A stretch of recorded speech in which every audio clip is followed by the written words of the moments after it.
So I exhort that first of all, supplications, prayers, intercessions, and giving of thanks be made for all men, for kings, and for all that are in authority, that we may lead a quiet and peaceable life in all godliness and honesty.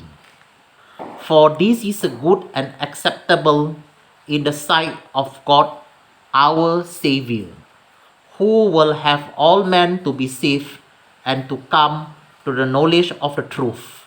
For there is one God and one mediator between God and man, the man Jesus, who gave himself a ransom for all, to be testified in due time, whereto I am ordained a preacher and an apostle.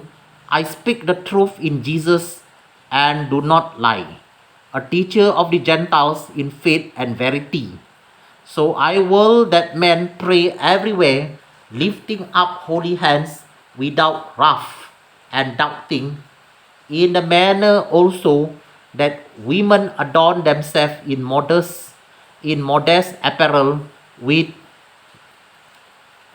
wait with a sense of shame and sobriety, not with braided hair or gold or pearls or costly array, but who becomes women professing godliness with good works. Let the woman learn in silence with all subjection, but I do not allow a woman to teach, nor to usurp authority over the man, but to be in silence. For Adam was first formed, then Eve. And Adam was not deceived, but the woman being deceived was in the transgression.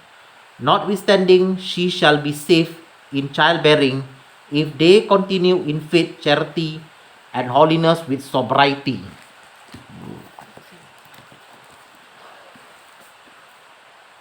अब मैं सबसे पहले ये आग्रह करता हूँ कि विनती और प्रार्थना और निवेदन और धन्यवाद सब मनुष्यों के लिए किए जाएं, राजाओं और सब ऊंचे पद वालों के निमित्त, इसलिए कि हम विश्राम और चैन के साथ सारी भक्ति और गंभीरता से जीवन बिताएं।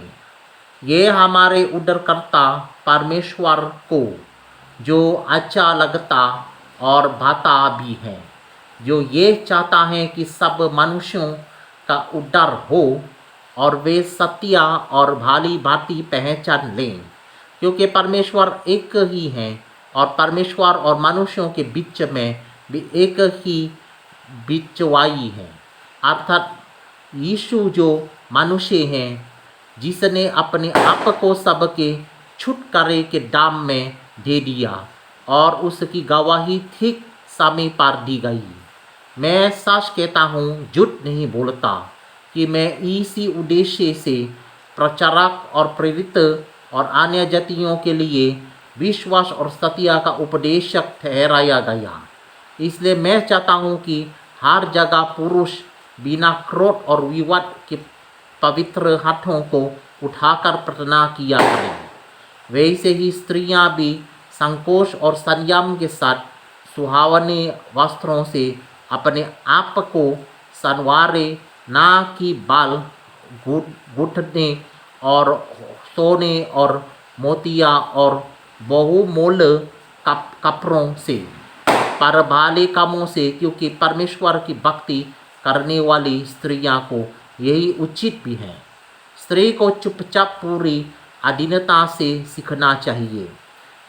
मैं कहता हूँ कि स्त्री ना उपदेश करे और ना पुरुष पर आज्ञा चलाए, परंतु चुपचाप रहे, क्योंकि आदम पहले, उसके बाद हवा बनाई गई, और आदम बहकाया ना गया, पर स्त्री बहकाने में आकर अपराधिनी हुई, तो भी स्त्री बच्चे जनने के द्वारा उद्धार पाएगी, यदि वो संयम सहित विश्वास, प्रेम और पवित्रता में स्थिर रहे। Alright, I am done.